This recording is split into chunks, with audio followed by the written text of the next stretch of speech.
नमस्कार साथियों, स्वागत है आप सभी का आपके अपने चैनल टेक आईटीआई में। आज मैं आरएसीटी और central air condition power mechanic का electrical wiring diagram and layout diagram को लेकर आई हूँ।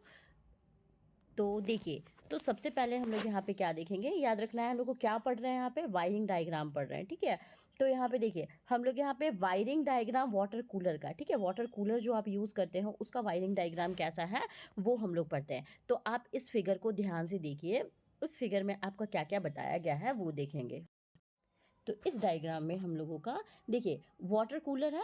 वाटर कूलर का जो इलेक्ट्रिकल पार्ट्स है, देखिए ये सब जो है इलेक्ट्रिकल पार्ट्स है ये, और उसका वायरिंग डायग्राम कैसे किया है इसको ये बताया गया है, ठीक है। मतलब इसका क्या मुख्य काम क्या होता है हमारा, अगर वाटर कूलर बोले तो वाटर कूलर का मुख्य काम क्या होता है। तो जो भी कंप्रेशर हुआ, ठीक है, कंप्रेशर, और एक मिनट, क्या काम होता है इसका, कंप्रेशर और फैन मोटर, ठीक है, ये दोनों को कंट्रोल करके पानी को ठंडा किया जाता है ना। यहाँ पे देखिए कंप्रेशर कंप्रेशर और हमारा फैन मोटर, ये दोनों को मेनली कंट्रोल करके आप पानी को ठंडा करेंगे, ठीक है। तो देखिए इसमें ना मुख्य रूप से छः जो कंपोनेंट्स है, 6 पार्ट्स है वो दिखाया गया। तो जिसमें पहला हम लोग को थर्मोस्टेट पढ़ना है, ठीक है। तो देखेंगे आप यहाँ पे ये जो पहला है ये हमारा थर्मोस्टेट है, ये हमारा थर्मोस्टेट है ना, ये वाला।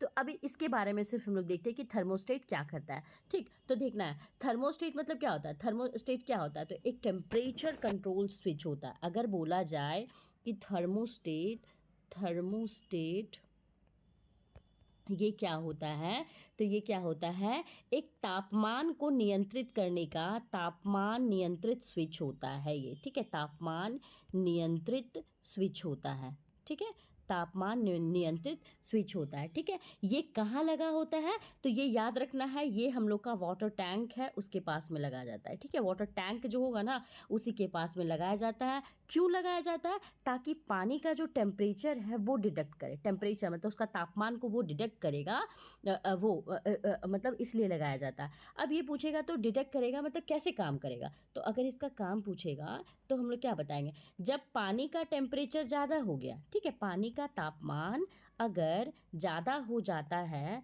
तब क्या होता है, तो बताइए क्या होता है, पानी का तापमान अगर ज़्यादा हो जाएगा तो थर्मोस्टेट जो होगा, थर्मोस्टेट जो होगा थर्मोस्टेट क्या होगा, ये ऑन हो जाएगा, ठीक है, ऑन हो गया। टेम्परेचर ज़्यादा तो थर्मोस्टेट ऑन हो गया। अब टेम्परेचर ज़्यादा हो गया मतलब पानी जो हो गया वो गर्म हो गया ना, अब पानी को तो वाटर कूलर है तो कूल करना है, तब हम लोग क्या करेंगे, अब पानी जब थर्मोस्टेट ऑन ऑन हो जाएगा तो कुछ देर के बाद पानी ठंडा हो जाएगा। तो जब पानी ठंडा हो गया तब ये जो थर्मोस्टेट होगा ये क्या होगा, ये हमारा ऑफ होगा, ठीक है। मतलब जब टेम्परेचर बढ़ा तो ऑन हुआ, और जब टेम्परेचर घटा मतलब पानी ठंडा हुआ तो ये ऑफ हो गया। मतलब ये क्या किया, ये हमारा ऑटोमेटिक ऑटोमेटिक कंट्रोल डिवाइस हुआ, कंट्रोल डिवाइस होता है, हम लोग बोल सकते हैं ये क्या है, ऑटोमेटिक कंट्रोल डिवाइस है। अब हम लोग देखते हैं कि इसका वायरिंग कैसे कहते हैं, ठीक है। थर्मोस्टेट आप देख लिए, अब इसका हम लोग वायरिंग अगर बोलेंगे तो देखिए यहाँ पे आप देखेंगे, ये थर्मोस्टेट है।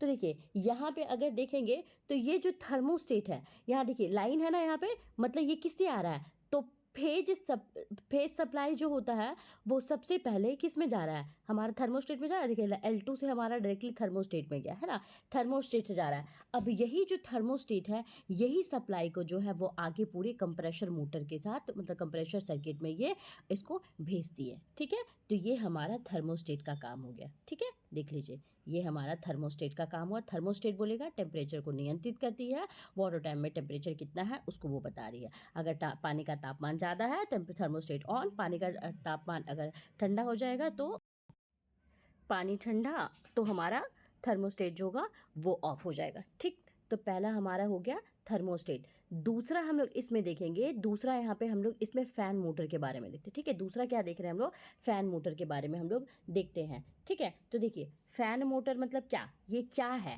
फ़ैन मोटर मतलब ये क्या है, तो ये कंडेंसर फ़ैन मोटर है ना। कंडेंसर फैन मोटर मतलब ये क्या करेगा, तो ये जो कंडेंसर कॉइल है, कंडेंसर कॉइल जो होता है उससे हमारा गर्मी को बाहर निकालेगा, मतलब हम लोग ये इसके बारे में भी बात करें, ठीक है। दूसरा हमारा फैन मोटर होता है, दूसरा हमारा फैन मोटर हुआ, फैन मोटर, ठीक है। तो ये क्या है, इसको कंडेंसर फैन मोटर भी कहते हैं। ये क्या करेगा, तो जो भी हमारा कंडेंसर कॉइल जो होता है, कंडेंसर कॉइल से ये जो गर्मी होता है, गर्मी को बाहर निकालेगा, ठीक है। गर्मी को बाहर निकालेगा। जब हमारा गर्मी को बाहर निकला तो जो भी रेफ्रिजरेंट गैस होता है वो क्या हो गया, ठंडा हो गया ना।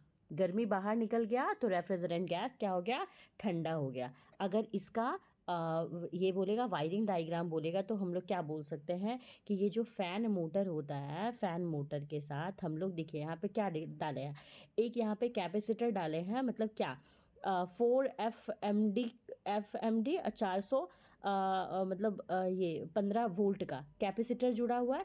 ये कैपेसिटर क्या करता है, तो कैपेसिटर जो है, मोटर जो है ना, फैन मोटर को उसको स्टार्ट और रन करने में ये जो मदद करेगा, ये कौन करेगा, कैपेसिटर। याद रखना ये कैपेसिटर का काम क्या है, तो फैन मोटर को स्टार्ट करेगा, रन करेगा, करवाने में इसको मदद करेगा। मतलब बोल सकते हैं ये कैपेसिटर क्या करेगा इसका, तो ये कैपेसिटर फैन मोटर का जो टॉर्क होता है ना, टॉर्क को ये बढ़ाता है, ठीक है। ये हम लोगों का हुआ फैन मोटर।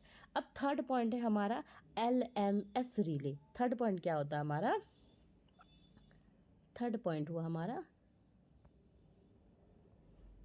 LMS relay. ये जो LMS रिले है, LMS रिले का मतलब होता है, इसमें दिया होगा, नहीं दिया है ना। LMS का फुल फॉर्म होता है लॉग्ड मोटर, LOCKD, लॉग्ड, एक minute,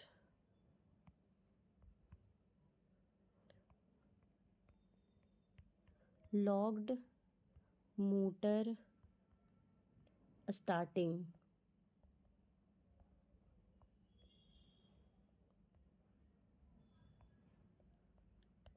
locked motor starting relay, ठीक है। लॉक्ड मोटर स्टार्टिंग रिले, इसका काम अगर पूछेगा, LMS रिले यहाँ जो लगाया गया है, ये 3 नंबर में जो LMS रिले है, इसका काम पूछेगा तो ये क्या करेगा, तो ये जो कंप्रेशर मोटर हुआ, ठीक है, इसको स्टार्ट करने और मतलब स्टार्ट करने में ये जो मदद करेगा, ये हमारा LMS रिले करेगा, ठीक है। लॉक्ड मोटर स्टार्टिंग रिले क्या करेगा, तो कंप्रेशर मोटर को स्टार्ट करने में मदद करेगा। अब स्टार्टिंग कैपेसिटर को स्टार्ट के समय क्या, सर्किट से जोड़ने में भी ये LMS रिले ही मदद करेगा, ठीक है। याद रखना ये जो हम लोग स्टार्टिंग कैपेसिटर, अच्छा ये कैपेसिटर, ये स्टार्टिंग कैपेसिटर, ठीक है। ये जो स्टार्टिंग कैपेसिटर है, तो ये स्टार्टिंग कैपेसिटर को जब हम लोग को मतलब स्टार्ट होता है ना, स्टार्ट के समय में स्टार्टिंग कैपेसिटर लगाते हैं ना, तो स्टार्ट के समय स्टार्टिंग कैपेसिटर लगा, तो ये जो है सर्किट से जोड़ने का जो है वो काम जो होता है, ये हमारा LMS रिले ही करता है। अब कैसे काम करेगा ये थोड़ा देखते हैं। जैसे ही कंप्रेशर स्टार्ट हुआ, ठीक, हम लोग क्या बोलेंगे कि जैसे ही हमारा कंप्रेशर स्टार्ट हुआ, तो जैसे ही कंप्रेशर स्टार्ट होगा तो ये जो LMS रिले है, ये स्टार्टिंग कैपेसिटर को इसके साथ कनेक्ट कर देगा, ठीक है। स्टार्टिंग कैपेसिटर को, CST को स्टार्टिंग कैपेसिटर को कनेक्ट कर दिया। अब स्टार्टिंग कैपेसिटर को ये कनेक्ट कर दिया, तो स्टार्टिंग कैपेसिटर क्या करता है, सर्किट को स्टार्ट करवाने का काम करता है ना। तो स्टार्ट हो गया तो मोटर का स्पीड जो होगा, जो कंप्रेशर मोटर है उसका स्पीड जो होगा, एक निश्चित स्पीड पे वो पकड़ लिया। जैसे ही निश्चित स्पीड पे पकड़ लेता है, फिर रिले जो होता है ये स्टार्टिंग कैपेसिटर को बोलता है कि तुम डिस्कनेक्ट हो जाओ, तो स्टार्टिंग कैपेसिटर जो होता है वो डिस्कनेक्ट हो जाता है। तो इससे क्या होता है, मोटर सुरक्षित रहता है ना।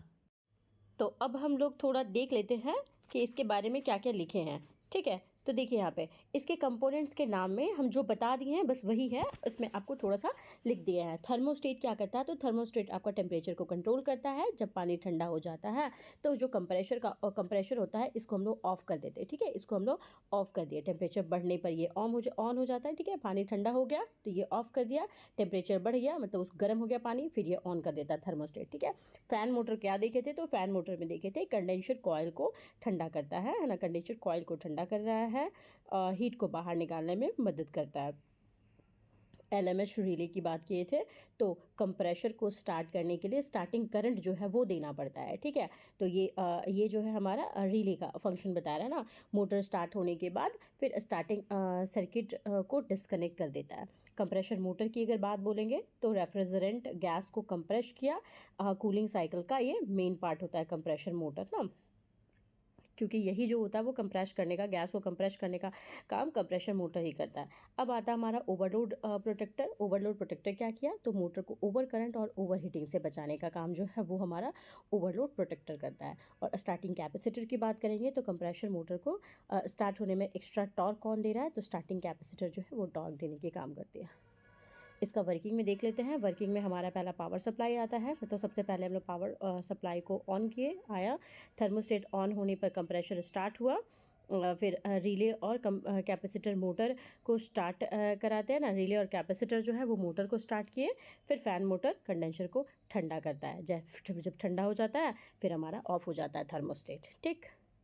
तो ये ओवरऑल हमारा ये, आई होप आपको बहुत अच्छे से समझ में आया होगा वायरिंग डायग्राम का, वाटर कूलर का वायरिंग डायग्राम। अब नेक्स्ट हम लोग देखते हैं हर्मेटिक कंप्रेशर वायरिंग डायग्राम। ये हमारा कंप्रेशर का जो वायरिंग डायग्राम है वो होता है, मतलब ये जो है ना, देखिए ये पहला फिगर और फिगर 1 में और फिगर 2 में क्या डिफरेंस है। तो देखिए ये जो फिगर 2 है ये हमारा क्या दिखा रहा है, ये सिर्फ कंप्रेशर मोटर है, कंप्रेशर मोटर का जो इंटरनल वायरिंग होता है ना उसको ये दिखाया जा रहा है, ठीक है। मतलब इसमें जो भी हमारा हर्मीटर टर्मिनल क्या है, आपका starting winding, running winding, capacitor, ये सब कैसे जुड़े हुए हैं ना उसको ये बता रहा है। मतलब क्या कर रहा है कि कंप्रेशर जो होता है मोटर को स्टार्ट और रन करने का, जो भी वायरिंग डायग्राम, वायरिंग कैसे करना है स्टार्ट और रन कराने के लिए जो भी वायरिंग होता है उसको समझाने के लिए ये हमारा कंप्रेशर वायरिंग डायग्राम है। लेकिन जो 1 था वो क्या था, ये हमारा वाटर कूलर का डायग्राम था ना, ये हमारा वाटर कूलर का डायग्राम, मतलब ये पूरे कूलर, वाटर कूलर का जो इलेक्ट्रिकल डायग्राम है ना उसको ये बता रहा है, ठीक है। इसमें इसी का ये जो पार्ट है हमारा कंप्रेशर, उसी के बारे में हम लोग को पढ़ना है। तो ये देखिए हमारा कंप्रेशर के बारे में अब हम लोग जान रहे हैं कि क्या है। तो देखते हैं हम लोग पहले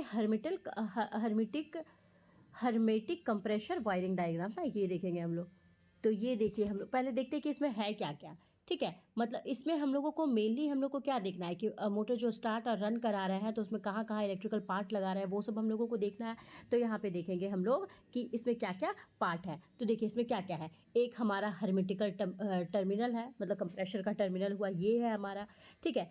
उसके बाद हमारा ओवरलोड प्रोटेक्टर है, फिर 230 volt single phase AC supply आए हैं वो देख रहे हैं हम लोग। इसमें फिर और क्या क्या देख रहे हैं, तो इसमें हम लोग देख रहे हैं कि स्टार्ट कैपेसिटर है, ठीक है। फिर ये स्टार्ट कैपेसिटर, ये हमारा रन कैपेसिटर है, ये रन कैपेसिटर है। तो इसके बारे में हम लोग अभी डिटेल से पढ़ेंगे। पहला हमारा ये हर्मीटर टर्मिनल के बारे में देख रहे हैं, ठीक है। हर्मेटिक टर्मिनल है उसके बारे में देख रहे हैं, हर्मेटिक टर्मिनल के बारे में, हर्मेटिक टर्मिनल है, मतलब क्या कंप्रेशर के बारे में देखेंगे पहले, ठीक है। हर्मेटिक टर्मिनल के बारे में देखते हैं, ठीक है। तो देखिए यहाँ पे जो कंप्रेशर होता है, कंप्रेशर के बाहर में एक ठो प्लेट होता है, टर्मिनल प्लेट होता है, ठीक है। इसी में देखिए ये है, इसी में हमारा 3 पिन है, क्या क्या, सी हो गया कॉमन, एस हो गया स्टार्ट, आर हो गया रन, है ना। सी क्या हो गया हमारा कॉमन टर्मिनल, ये कॉमन टर्मिनल हो जाता है। ये हमारा एस से हो गया स्टार्ट टर्मिनल, और आर से हो जाता है हमारा रन टर्मिनल, है ना, ठीक है। तो यहीं से जो मोटर का वायरिंग होता है ना, ये यहीं से बाहर निकलती है, ठीक है। याद रखना है मोटर का वायरिंग कहाँ से निकलेगी, एस सी आर जो है इसी से ये निकलेगी। क्यों क्यों निकलेगी, ताकि जो भी एक्सटर्नल का जो इलेक्ट्रिकल पार्ट होता है ना वो यही टर्मिनल से जो होता है वही कनेक्ट हो सके, ठीक है। एक्सटर्नल वाला जो पार्ट है वो किससे कनेक्ट होगा, इसी से ना कनेक्ट होगा, ठीक है। फिर इसी में हम लोगों का एक हर्मेटिकल कंप्रेशर होता है, मेन तो प्रेशर ही कंप्रेशर ही है, तो उसमें देखेंगे,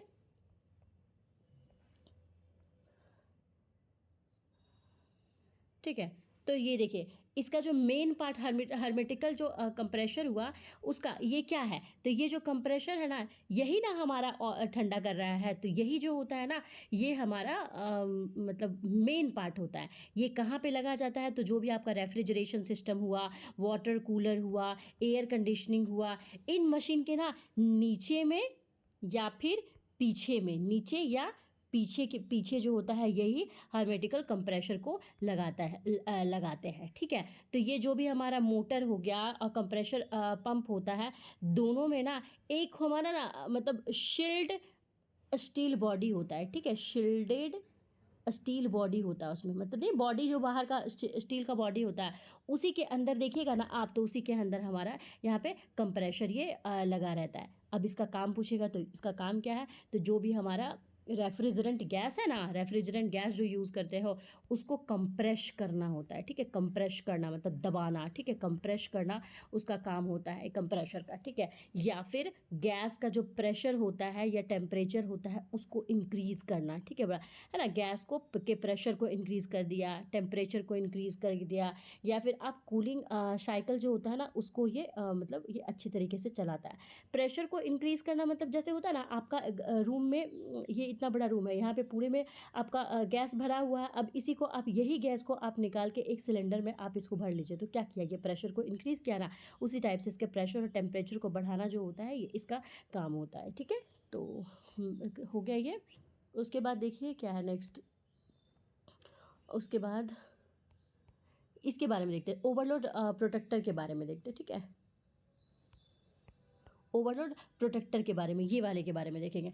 तो ये ओवरलोड प्रोटेक्टर है। प्रोटेक्टर मतलब क्या, प्रोटेक्ट करना। प्रोटेक्ट करना मतलब क्या, ये एक सेफ्टी डिवाइस ना, सेफ्टी डिवाइस मतलब कि ये सुरक्षा कर रहा है, तो ये कैसा डिवाइस है, ये हमारा एक सेफ्टी डिवाइस है। तो कहाँ लगाया जाता है, तो जो भी कॉमन टर्मिनल है ना, कॉमन टर्मिनल देखिए यहाँ से है ना प्रोटेक्टर, कॉमन टर्मिनल के साथ जो है इसको लगाया जाता है। याद रखना है ओवरलोड प्रोटेक्टर को कहाँ लगाया जाता है, तो जो कॉमन सी टर्मिनल होता है इसी के साथ ये लगाया जाता है। ठीक है, अब ये प्रोटेक्टर का क्या काम है, तो काम क्या है इसका, अगर हमारा मोटर ज़्यादा गर्म हो जाए, ठीक है, मोटर ज़्यादा गर्म हो जाए या करंट ज़्यादा हो जाए, ठीक है, करंट ज़्यादा हो जाए, या फिर जो कंप्रेशर आप यूज़ कर रहे हो कंप्रेशर कहीं जाम हो जाए, ठीक है, जाम हो जाए, तो अगर जाम हो जाएगा, करंट ज़्यादा हो गया, मोटर जो होता है वो गर्म हो गया, तब क्या होगा, उसको प्रोटेक्ट करना होगा। तो प्रोटेक्ट करने के लिए क्या करना है, जो भी सप्लाई होगा इलेक्ट्रिक सप्लाई उसको ये क्या करता है, काट देता है। ठीक है, ये ओवरलोड प्रोटेक्टर का काम होता है। तो काट देगा तो क्या होगा, हमारा मोटर जलने से बच जाएगा, कंप्रेशर जो है वो सेफ रहेगा, है ना। तो ये हमारा ओवरलोड प्रोटेक्टर का काम था। अब यहाँ पे देखिए ये S1 टर्मिनल है। ठीक है, S1 टर्मिनल क्या है, तो S1 जो है इसको बोलते हैं हम लोग स्टार्टिंग रिले का लगाया जाता है। ठीक है, तो ये हमारा स्टार्टिंग रिले हुआ, इसके बारे में थोड़ा जान लेते हैं। ये S1 की बात करें ना, ये जो S1 है, S1 क्या होता है, ये हमारा स्टार्टिंग रिले होता है,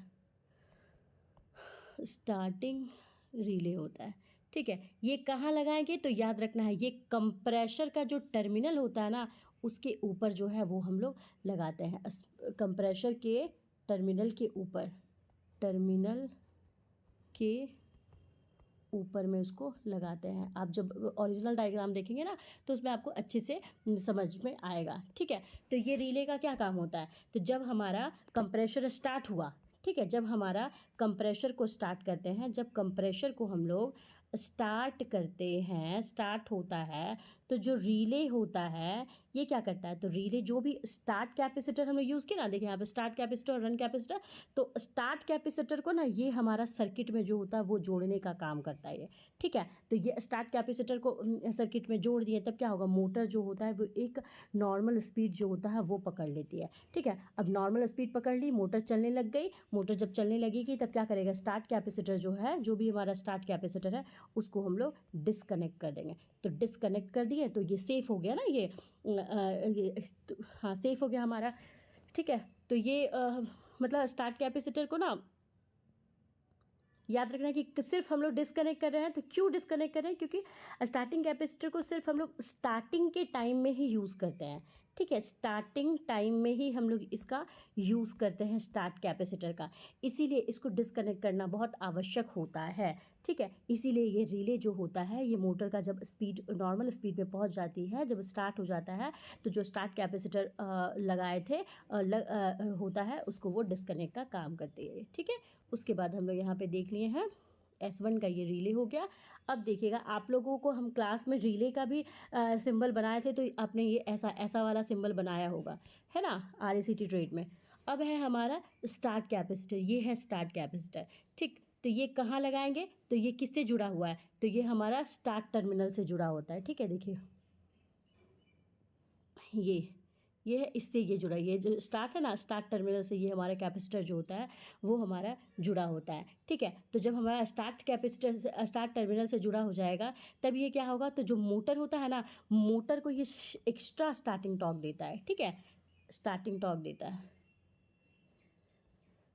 स्टार्ट कैपेसिटर का बात करेगा हम लोग, कैपेसिटर क्यों यूज़ कर रहे हैं, कैपेसिटर स्टार्ट कैपेसिटर हम लोग क्यों यूज़ कर रहे हैं, तो ये ध्यान रखना है कि जो स्टार्ट कैपेसिटर होता है, ये हम लोग किसके साथ जोड़ रहे हैं, तो स्टार्ट टर्मिनल होता है उसके साथ जोड़ते हैं, टर्मिनल के साथ जोड़े हम लोग।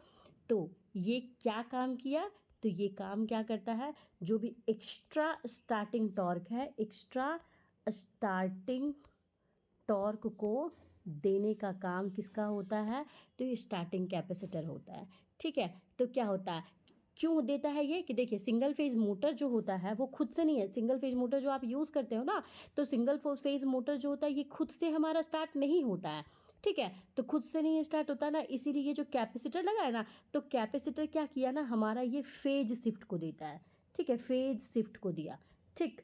तो जब फेज शिफ्ट को देता है कैपेसिटर, सिंगल फेज मोटर लगा है, कैपेसिटर जो लगा होता है स्टार्ट कैपेसिटर, ये फेज शिफ्ट को दिया, तो ये फेज शिफ्ट होता है, तो मोटर को ये स्टार्ट करने में मदद लगता है, ठीक है।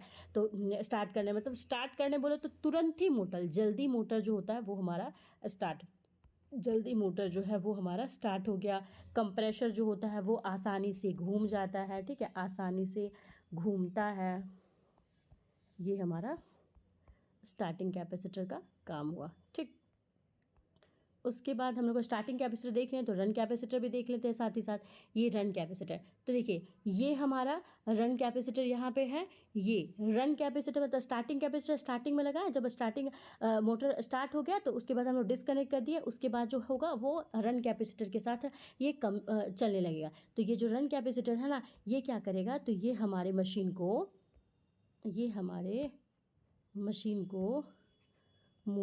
मशीन को स्मूथ चलाता है।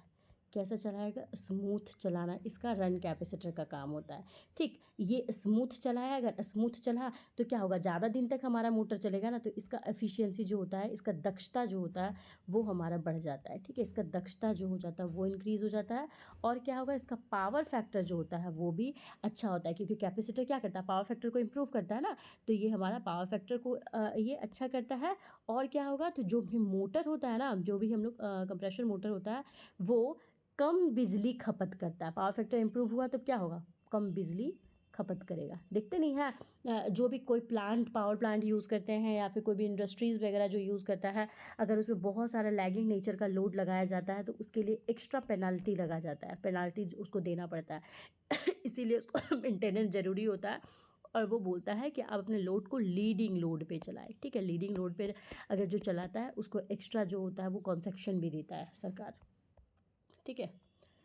ये हो गया। अब हमारा है देखिए 230 volt 50 hertz single phase supply, sorry. तो ये जो 230 volt 50 hertz single phase supply है, ये कहाँ से आ रहा है, तो ये हम लोग जो 230 वोल्ट है ना, तो ये सिंगल फेज है, तो ये कहाँ से आएगा, हमारे घर का जो भी बिल्डिंग हुआ, जो भी हमारा बिल्डिंग हुआ ना, जो भी मेन लाइन इलेक्ट्रिक होता है, इसमें इससे आता है। इसमें दो दो वायर है, तो एक फेज हो गया, एक न्यूट्रल हो गया, दो वायर है ना, फेज या न्यूट्रल। मतलब इसका काम क्या करेगा, तो इसका काम क्या होगा, तो पूरे सिस्टम को ये क्या करेगा, पूरे सिस्टम को ये चलाने का काम होगा। मतलब ये कंप्रेशर का जो सिस्टम होता है उसको पावर देना, ये जो इसका होता है इसका काम होता है, ठीक है। अच्छा, सबसे पहले आप ये जानिए ना कि इसमें देखिए ये जो पूरा फिगर ना इसमें देखिएगा 3 डायग्राम को दिखाया गया है ना। ये कितने डायग्राम, 3 डायग्राम, ये यहाँ हुआ, ये हुआ, ये हुआ, ये 3 डायग्राम को दिखाया गया ना। तो क्यों है, मतलब ये बोला जाता है ना कि अगर आपको कंप्रेशर मोटर को अगर आप स्टार्ट कीजिएगा तो जो कंप्रेशर मोटर होता है ना वो 3 तरीके से आप स्टार्ट कर सकते हैं, ठीक है। ये जो मेथड होता है ये वाला सिंपल मेथड है, ये जो है वो नॉर्मल हमारा स्टार्ट कैपेसिटर मेथड है, और ये जो है स्टार्ट और रन दोनों कैपेसिटर मोटर है, ठीक है। मतलब कि तीनों वायरिंग को समझना हम लोगों को ज़रूरत होता है। इसमें पहले हम लोग फिगर इसको देखते हैं, ये वाले डायग्राम को देखते हैं। देखिए ये वाले डायग्राम में हमारा क्या है कि देखिए इसमें सबसे पहले हम लोग इस वाले में देखेंगे कि जैसे ही हम लोग सप्लाई को ऑन किए, ठीक है, यहाँ सप्लाई जैसे ही हम लोग दिए तो सप्लाई ऑन किए तो जो रिले होता है, ये जो रिले है, रिले जो है वो स्टार्टिंग कैपेसिटर को जो है स्टार्टिंग वाइंडिंग के साथ जोड़ देता है, ठीक है। रिले जो है स्टार्टिंग कैपेसिटर को स्टार्टिंग वाइंडिंग के साथ जोड़ दिया, तब स्टार्टिंग वाइंडिंग के साथ जोड़ दिया तो कैपेसिटर मोटर जो होता है, तो ये कैपेसिटर जो है तो ये क्या करेगा, एक्स्ट्रा टॉर्क को देगा, ठीक है, एक्स्ट्रा स्टार्टिंग टॉर्क को देगा, ठीक है। एक्स्ट्रा स्टार्टिंग मतलब TST, एक्स्ट्रा स्टार्टिंग टॉर्क को ये देगा, एक्स्ट्रा TST को देगा, स्टार्टिंग टॉर्क जो होता है वो दिया, ठीक है। मतलब ऑन किए, रिले जो है वो कैपेसिटर को स्टार्ट करके हम लोग स्टार्टिंग वाइंडिंग से जोड़ा, स्टार्टिंग वाइंडिंग से जोड़ा तो ये स्टार्टिंग कैपेसिटर क्या किया, एक्स्ट्रा स्टार्टिंग टॉर्क दिया, और फिर मोटर स्टार्ट हो गया। जैसे ही मोटर हमारा स्टार्ट हो गया तो रिले जो होता है, ये जो रिले होता है वो स्टार्टिंग कैपेसिटर को हटा देता है। जो स्टार्टिंग कैपेसिटर हम लोग यूज़ किए ना, इसको हम लोग इससे हटा देता है। तो ये कहाँ यूज़ करेंगे, ये रेफ्रिजरेशन में यूज़ करेंगे, वाटर कूलर होता है उसमें यूज़ करते हैं, डीप फ्रीजर में यूज़ करते हैं, क्योंकि वहाँ पे हम लोगों को स्टार्ट करने के लिए एक्स्ट्रा स्टार्टिंग टॉर्क की ज़रूरत होती है। क्यों कर रहे हैं, तो याद रखिएगा, ज़्यादा टॉर्क पाने के लिए हम लोग यूज़ करते हैं, ठीक है। अब दूसरा डायग्राम देखते हैं, इसमें क्या है। तो ये जो दूसरा डायग्राम होता है इसमें देखिए क्या क्या है इसमें। तो ये हमारा कंप्रेशर हुआ, रिले हुआ, ओवरलोड प्रोटेक्टर हुआ, हर्मेटिक टर्मिनल ये हुआ, इसमें सप्लाई दिया। मतलब ये क्या होता है, ये बेसिक कनेक्शन जो होता है उसको समझाया गया। देख रहे हैं कि सप्लाई जो है वो कहाँ से आ रहा है, ओवरलोड प्रोटेक्टर जो है वो कहाँ लगा हुआ है, कंप्रेशर टर्मिनल का जो है वो कहाँ से कनेक्टेड किया हुआ, मतलब ये सिंपल रिप्रेजेंटेशन है, इसको ये बताया, ठीक है। और तीनों एक ही, लेकिन बस कनेक्शन थोड़ा सा बताया गया। और ये वाले में देखिए इसमें क्या क्या है, आपका कंप्रेशर जो है उसको दिखाया, आपका हर्मेटिकल टर्मिनल को दिखाया, ओवरलोड प्रोटेक्टर है उसको दिखाया, रिले है इसको दिखाया, स्टार्टिंग कैपेसिटर को दिखाया, रनिंग कैपेसिटर को दिखाया, सप्लाई कैपेसिटर को दिखाया।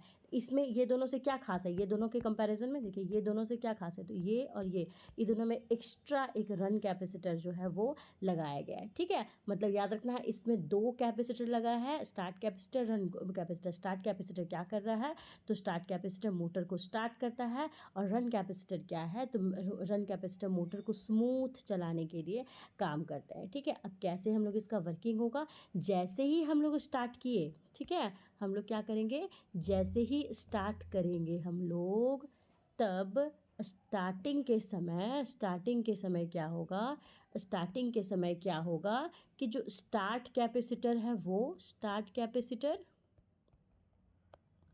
और रन कैपेसिटर दोनों जो है वो एक ही साथ जो होगा वो काम करेगा, ठीक। फिर मोटर अगर स्पीड पकड़ लिया, मतलब नॉर्मल स्पीड में वो चलने लग गया, तब जो रिले होता है वो स्टार्टिंग कैपेसिटर को डिस्कनेक्ट करता है, हटा देता है।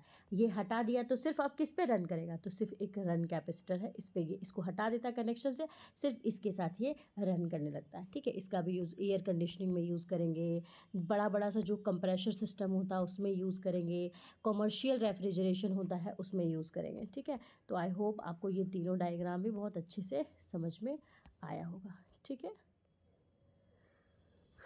देख लीजिए यहाँ पे लिखे हैं, हर्मेटिकल टर्मिनल कंप्रेशर के बाहर कनेक्टर होता है जहाँ से इलेक्ट्रिकल सप्लाई अंदर मोटर टर्मिनल में दिया जाता है। इसमें 3 टर्मिनल हो गया, कॉमन टर्मिनल हुआ, सप्लाई का एक वायर यहाँ कनेक्ट होता है, यह स्टार्ट और रन दोनों से जुड़ा होता है, ये कॉमन है तो दोनों से जुड़ा होगा। एस हो जाएगा, स्टार्ट वाइंडिंग से जुड़ा होता है, मोटर को स्टार्टिंग टॉर्क देने के लिए होता है। जैसे ही स्टार्टिंग टॉर्क मिल जाता है तो एस टर्मिनल जो होता है वो हटा देता है स्टार्टिंग कैपेसिटर को।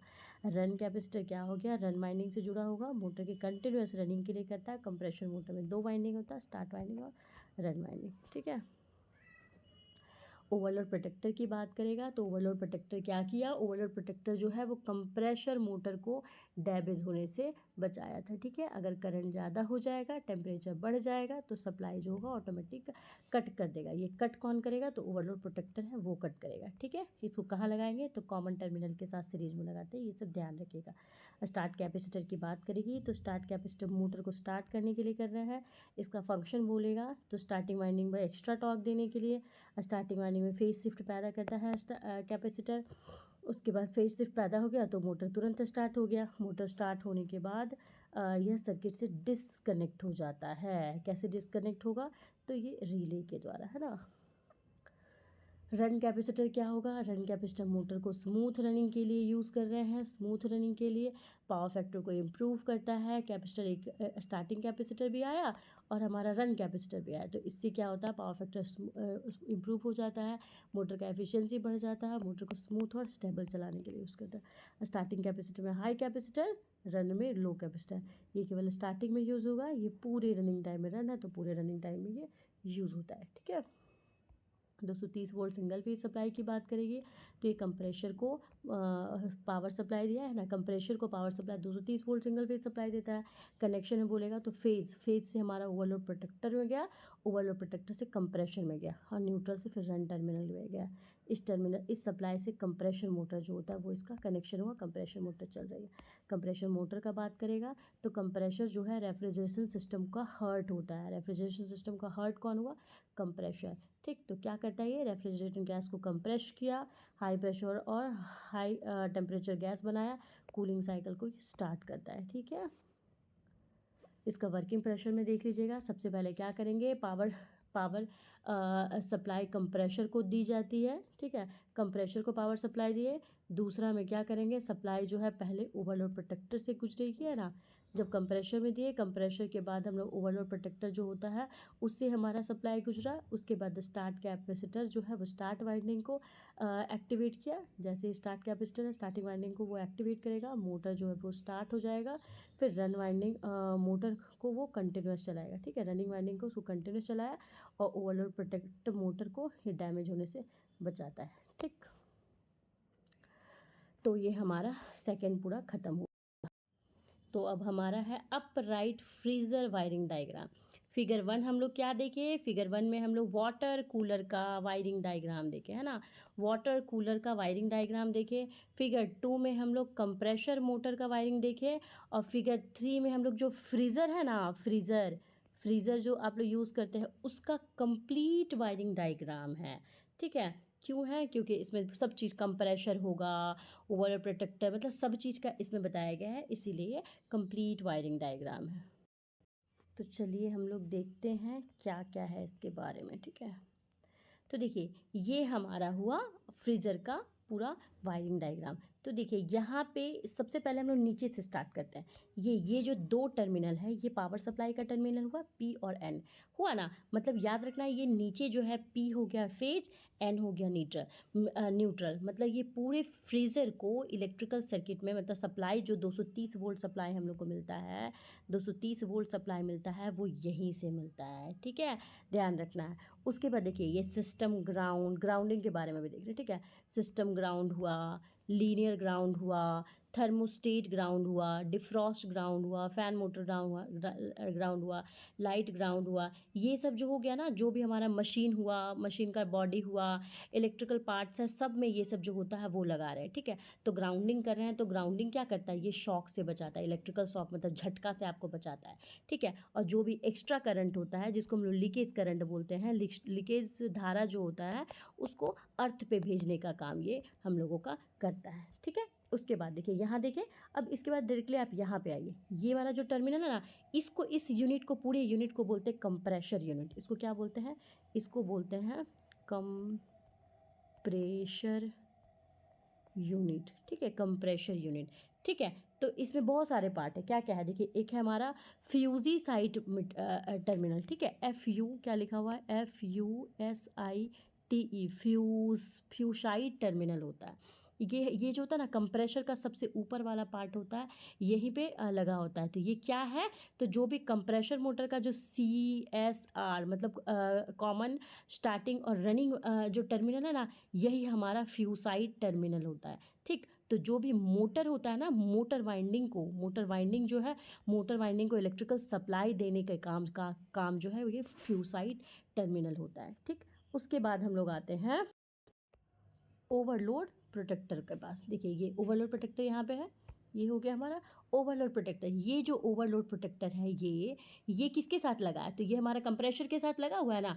तो ये क्या काम किया, अगर हमारा मोटर अधिक गर्म हो गया, ठीक है, या फिर करंट बहुत ज़्यादा हो गया, तब ओवरलोड प्रोटेक्टर मतलब लोड ज़्यादा हो रहा है, करंट ज़्यादा हो रहा है, मतलब लोड ज़्यादा हो रहा है, तो ये क्या करेगा, सप्लाई से ये कट कर देता है, जो भी हमारा सप्लाई आ रहा है उसको वो कट कर देता है, ठीक।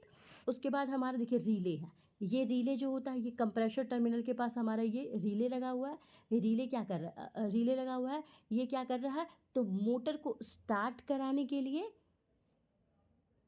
स्टार्टिंग वाइंडिंग जो है ना, स्टार्टिंग वाइंडिंग उसके साथ ये कनेक्ट करता है। मतलब रिले का अगर फंक्शन पूछे कि रिले क्या करता है, तो रिले क्या करेगा, तो जो भी मोटर है, मोटर को स्टार्ट करने के लिए, स्टार्ट कराने के लिए जो स्टार्टिंग वाइंडिंग है ना, स्टार्टिंग वाइंडिंग उसको वो कनेक्ट करता है, ठीक है, स्टार्टिंग वाइंडिंग को कनेक्ट करता है, मतलब जोड़ता है, ठीक। जोड़ दिया ये। अब जैसे ही मोटर का स्पीड जो है वो नॉर्मल स्पीड पे पहुंच गई, तो रिले जो स्टार्टिंग वाइंडिंग है उसको ये डिस्कनेक्ट किया, जो कि हम पहले देख चुके हैं उधर भी, है ना। याद रखना है, ये रिले क्या किया, जो स्टार्टिंग वाइंडिंग है कैपेसिटर का, जो भी स्टार्टिंग वाइंडिंग होता है उसको वो जोड़ता है। मोटर स्पीड पे पहुंच गया तो रिले जो होता है वो डिस्कनेक्ट कर देता है, ठीक है। तो ये पार्ट आई होप आपको समझ में आ गया होगा। अब हम लोग देखते हैं इसके बाद यहाँ पे लैंप के पास आइए। लैंप मतलब क्या, लैंप जो है पूरे फ्रीज़र में देखते हैं लैंप लगा होता है, जैसे ही हम लोग डोर खोलते हैं तो लैंप क्या करता है, लाइट देता है ना, अंदर डोर खोले तो ये लाइट देता है ना। ये इसमें भी जो लैंप है ना, आप लोग पढ़े होंगे लॉजिक गेट, वो भी हमारा इसी ये नॉट गेट पे ये काम करता है लैंप, ये ध्यान रखिएगा। इसका हम शॉर्ट वीडियो डाले हैं नॉट गेट का, लॉजिक गेट का, आप उसको देखिएगा ना तो अच्छे से समझ में आएगा। ये याद रखना है, डोर खोल रहा है तो लैंप जो होगा वो ओपन होगा। उसके बाद आप आएंगे लाइट स्विच के पास। देखिए ये हमारा लाइट स्विच है ना, दिख रहा होगा आपको, आई होप अच्छे से दिख रहा होगा, ये लाइट स्विच है। तो लाइट स्विच कहाँ पे होता है, तो ये जो होता है ना, जो डोर का फ्रेम होता है ना, डोर फ्रेम में आप देखे होंगे, डोर के फ्रेम में ना ये पूरा लाइट स्विच होता है। जैसे ही डोर ओपन हुआ, डोर मतलब दरवाज़ा ओपन हुआ, तो लाइट क्या हुआ, ऑन हो गया, है ना। और जैसे ही डोर को आप बंद किए, ठीक है, बंद किए, तो ये लाइट जो है वो ऑफ हो जाएगा, ठीक है। पूरे डोर के फ्रेम में देखिएगा चारों तरफ ये लाइट स्विच जो होता है वो रहता है, ठीक है। उसके बाद आप देखिएगा, यहाँ से आइए आप, इसके बाद देखिए ये थर्मोस्टेट के तो जानते हैं ये कहाँ पे ये होगा, तो जो फ्रीजर का कैबिनेट होता है ना, कैबिनेट फ्रीजर के कैबिनेट में थर्मोस्टेट लगा होता है। थर्मोस्टेट का काम क्या है, तो टेम्परेचर को ये कंट्रोल करना, तापमान को कंट्रोल करना, ये थर्मोस्टेट का काम होता है। कैसे कंट्रोल करेगा, तो जब हमारा कैसे कंट्रोल किया, जब हमारा टेम्परेचर बढ़ गया तो थर्मोस्टेट सर्किट को ऑन कर दिया, सर्किट थर्मोस्टेट ऑन हो गया, कंप्रेशर स्टार्ट हो गया। जब टेम्परेचर हमारा कम हो गया, टेम्परेचर कम हो गया मतलब हमारा ठंडा हो गया, पानी वगैरह कुछ भी दिए हैं, जब वो ठंडा हो गया तब फिर थर्मोस्टेट जो हो गया वो ऑफ कर दिया, ठीक है। ये हो गया हम लोगों का थर्मोस्टेट। थर्मोस्टेट भी ख़त्म, लैम्प भी ख़त्म, ये स्विच भी ख़त्म। अब आइए आप इसमें फ़ैन स्विच के बारे में, ठीक है। ये जो हमारा फ़ैन स्विच है, फ़ैन स्विच जो होता है ना, वो आप देखिएगा, देखिए थर्मोस्टेट के जस्ट बाहर जो है वो फ़ैन स्विच लगा रहा है। फ़ैन स्विच क्या हो गया, तो उसमें जो फ़ैन मोटर होता है ना, उसको ऑन ऑफ करने का काम हुआ, ठीक है। फ़ैन मोटर को ऑन ऑफ करने का काम जो है वो फ़ैन स्विच का होता है, ठीक है। ये फ़ैन मोटर हुआ। अब फ़ैन मोटर जो होता है ना, देखिएगा फ्रीज़र में ना इवोपरेटर देखे होंगे आप, है ना, इवोपरेटर, इवापोरेटर,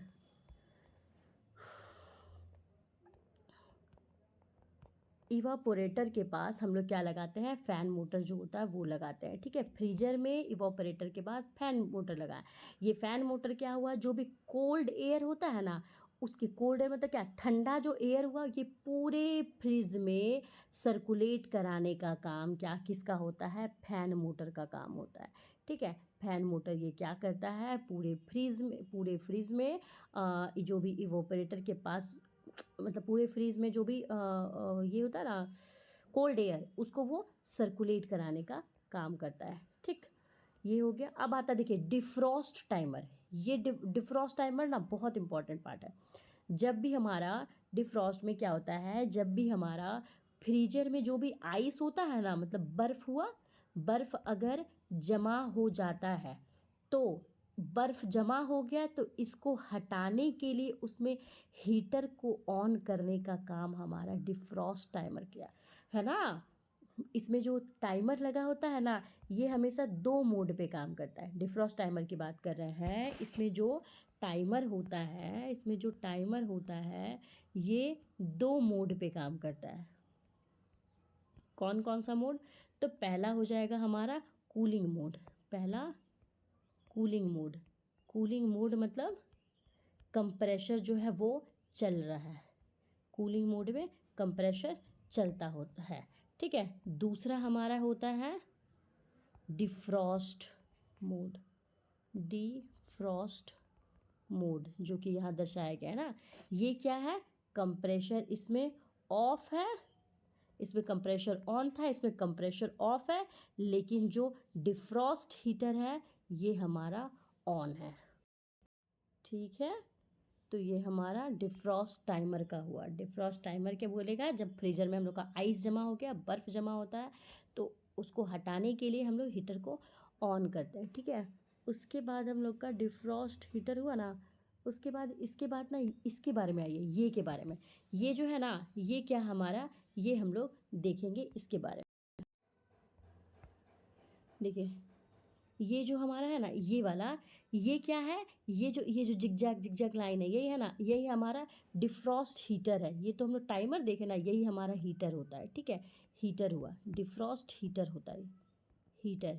तो ये क्या, ये हमेशा ना इवोपरेटर होता है ना, उसके पास हमारा इवोपरेटर कॉइल के पास हम लोग डिफ्रॉस्ट हीटर को जो है वो लगाते हैं। इसका काम क्या है, तो जो भी बर्फ़ हुआ ना, बर्फ़ को पिघलाने का काम होता है, मतलब मेल्ट करने का काम डिफ्रॉस्ट हीटर का ये होता है, ठीक है।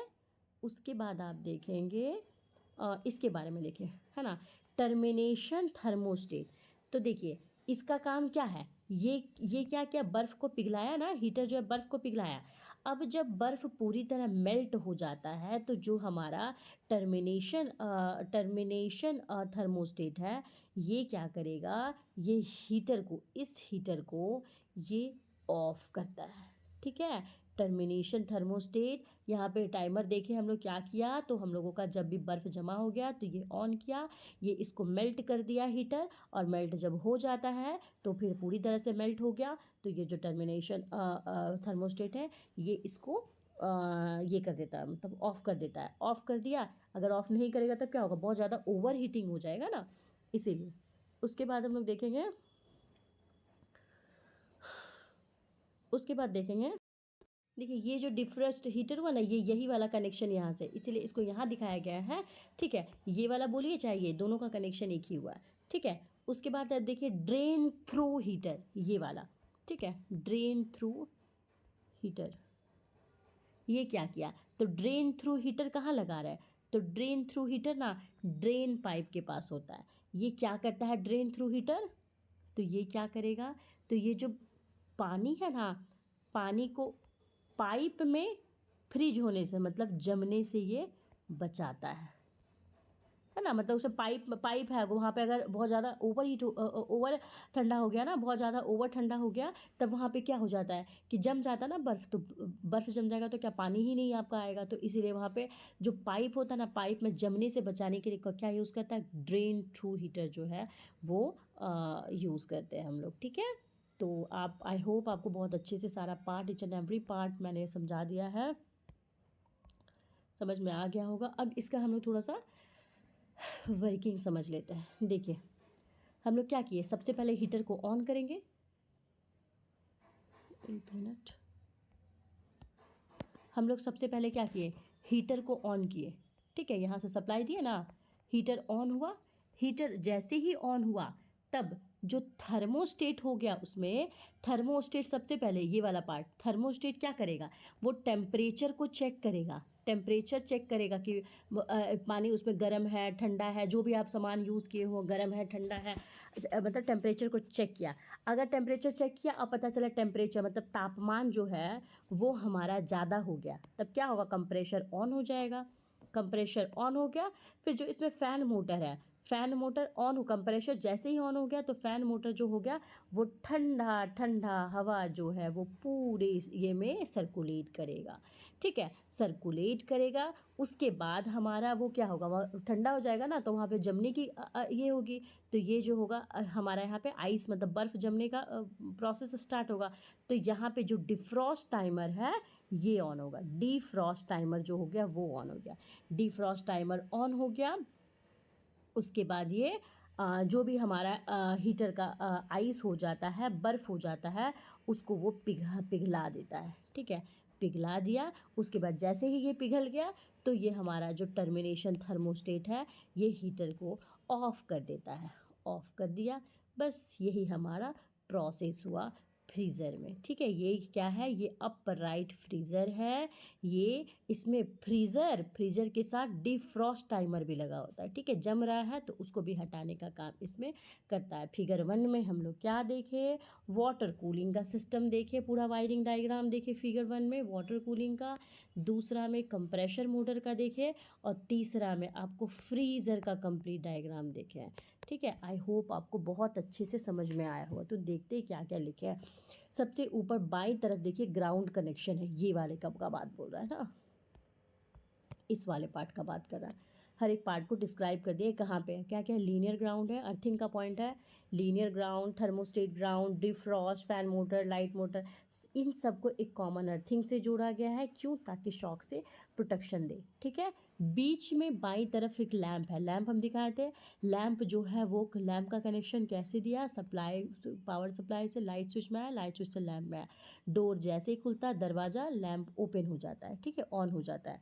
फिर हमारा लाइट लैंप के बाद में देखिएगा लाइट स्विच है, लाइट स्विच फ्रीज़र डोर के साथ जुड़ा हुआ है, door open light on, door close light of, है ना, यहाँ पे था ना, देखिए लैंप ही हुआ, लाइट स्विच ये हुआ, है ना। फिर हमारा बीच में एक डिफ्रॉस्ट टाइमर होता है, बहुत इंपॉर्टेंट है, फ्रीज़र में पूछेगा ना तो ये डिफ्रॉस्ट टाइमर का बहुत इंपॉर्टेंट है। देखिए सबसे बड़ा जो रेक्टेंगल टाइप से दिखाया गया है, 4 टर्मिनल दिखाया होगा, कूलिंग मोड और डिफ्रॉस्ट मोड के बीच में स्विचिंग करता है। कूलिंग जब साइकिल होता है तो कंप्रेशर चलता है, टाइम कंप्लीट हो जाता है तो हीटर ऑन हो जाता है। डिफ्रॉस्ट टाइमर के बाद थर्मोस्टेट है, ये क्या किया, टेम्परेचर को कंट्रोल किया। थर्मोस्टेट का जब बोलेगा ये तभी बोलेंगे टेम्परेचर को कंट्रोल, टेम्परेचर बढ़ेगा कंप्रेशर, और टेम्परेचर कम कंप्रेशर ऑफ हो जाता है, ठीक है। थर्मोस्टेट के बाद एक फ़ैन स्विच है, फ़ैन जो है वो स्विच जो है फ़ैन मोटर को कंट्रोल करता है। फ़ैन स्विच क्या करेगा, फ़ैन मोटर को ऑन ऑफ करने का काम करेगा। फ़ैन स्विच के बाद हमारा फ़ैन मोटर है ना, फ़ैन मोटर फ्रीजर में जो है वो कोल्ड एयर सर्कुलेशन करता है, और ये मतलब ये फ़ैन मोटर है ना, तो पूरे एयर को सर्कुलेट किया, इवोपरेटर का जो ठंडी हवा उसको पूरे फ्रीजर में फैलाने का काम किया, है ना। डिफ्रॉस्ट हीटर की का बात करेगा तो यह हीटर इवोपरेटर कॉइल में जमी आइस को पिघलाने का काम, मेल्ट करने का काम जो है डिफ्रॉस्ट हीटर का होता है। डिफ्रॉस्ट हीटर में हीटर ऑन होता है, हीटर ऑन होना मतलब वहाँ पे गर्मी थोड़ा सा क्रिएट हो रहा है, जिसके कारण वहाँ पे आइस जो है वो हमारा मेल्ट हो रहा है, बर्फ़ मेल्ट हो रहा है ना। उसके बाद हमारा टर्मिनेशन थर्मोस्टेट होता है, आइस मेल्ट हो जाता है, हीटर को ऑफ कर देता है, इससे हमारा ओवर हीटिंग नहीं होती है ना। सबसे नीचे ड्रेन हीटर होता है, यह हीटर ड्रेन पाइप में आइस को जमने से रोक रहा है, आइस हमारा बर्फ़ मेल्ट हो गया, पिघल गया, उसके बाद जो पाइप ड्रेन पाइप होता है ना उससे बाहर जाती है। याद रखना है कि पाइप में जमने से बचने के लिए ड्रेन हीटर यूज़ कर रहे हैं, ठीक है। सबसे नीचे पावर सप्लाई है, वहीं से पूरे पूरे ए को जा रहा है सप्लाई, पूरे सिस्टम को पी फेज़ वायर हुआ, एन न्यूट्रल हुआ, यहीं से पूरे सिस्टम को इलेक्ट्रिसिटी मिल रही है, ठीक है। इसमें क्या किए, पहला नंबर पे पावर सप्लाई फ्रीज़र में आया, वही पी और एन से जो नीचे था। फिर थर्मोस्टेट जो है वो टेम्परेचर को चेक किया, तीसरा नंबर में कंप्रेशर जो है वो कूलिंग किया, कूलिंग करने के बाद चौथा नंबर में हमारा फ़ैन मोटर जो है पूरे एयर को, कोल्ड एयर को सर्कुलेट किया। कुछ समय के बाद जो डिफ्रॉस्ट टाइमर है वो हीटर को ऑन किया। फिर हमारा हीटर जो है वो आइस को मेल्ट किया। आइस को मेल्ट करना मतलब क्या, मेल्ट का मतलब पिघला दिया। डिफ्रॉस्ट टाइमर जैसे ही ऑन हुआ, फिर अगर ये पिघला देगा फिर टर्मिनेशन थर्मोस्टेट हीटर ऑन हो जाएगा।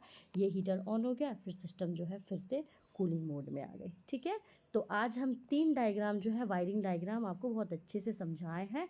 आई होप आपको बहुत अच्छे से समझ में आया होगा और आप लोग कॉपी में भी इसको लिख सकते हैं। ठीक है, तो खुश रहिए, स्वस्थ रहिए, बड़ों का सम्मान कीजिए, छोटे से प्यार कीजिए और अपना चरित्र इस प्रकार विकसित कीजिए कि महिलाएं आपके सामने सुरक्षित महसूस करें। अगर आपको ये लेक्चर अच्छा लगा हो तो प्लीज़ लाइक कीजिए, सब्सक्राइब कीजिए, शेयर कीजिए। Thank you.